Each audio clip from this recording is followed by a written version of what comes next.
My mum, Linda McCartney, was working at Town and Country magazine as a receptionist, but she was passionate about rock and roll. And she saw Rolling Stones invite. They were having a press junket on a boat on the Hudson River, so she went down to the dock. There were lots of press, but the boat was too full, so they would just pick one photographer. She stood out in the crowd as a pretty blonde and had a camera around her neck. They were like, "You're the one."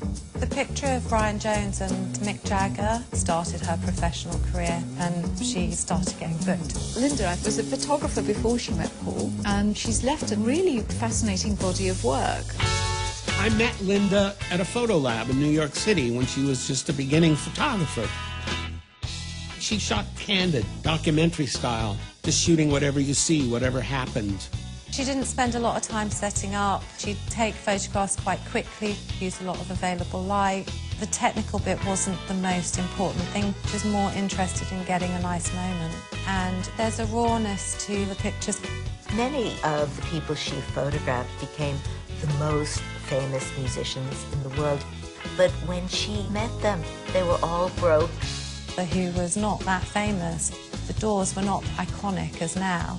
She photographed musicians when she genuinely enjoyed their music, like the Grateful Dead, the Animals, Jimi Hendrix, The Awning. They are candid portraits. Janis Joplin was an amazing performer. The photographs capture her energy, but she drank that whole bottle before she went on stage, so the pictures are really bittersweet. She photographed people she genuinely enjoyed, like the Beatles, obviously. My mum's photographs paint an accurate image of that time. The 60s was just very special. The Beatles at the Sgt. Pepper press launch shows a really nice relationship. We all wanted to be Linda, photographer married a Beatle. And that's so cool, isn't it? He's really looking at her very wide-eyed and flirting with her through the camera. And she's caught the moment in time.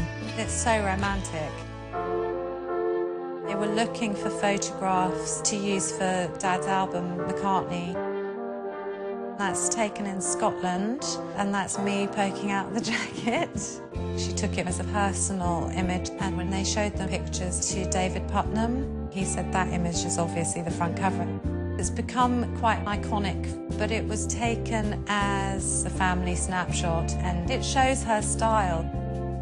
When I started looking into my mum's archive, it was in a way a diary of the relationships between the photographers of the 60s and the musicians. They were all left to their own devices, which must have been such an exciting time.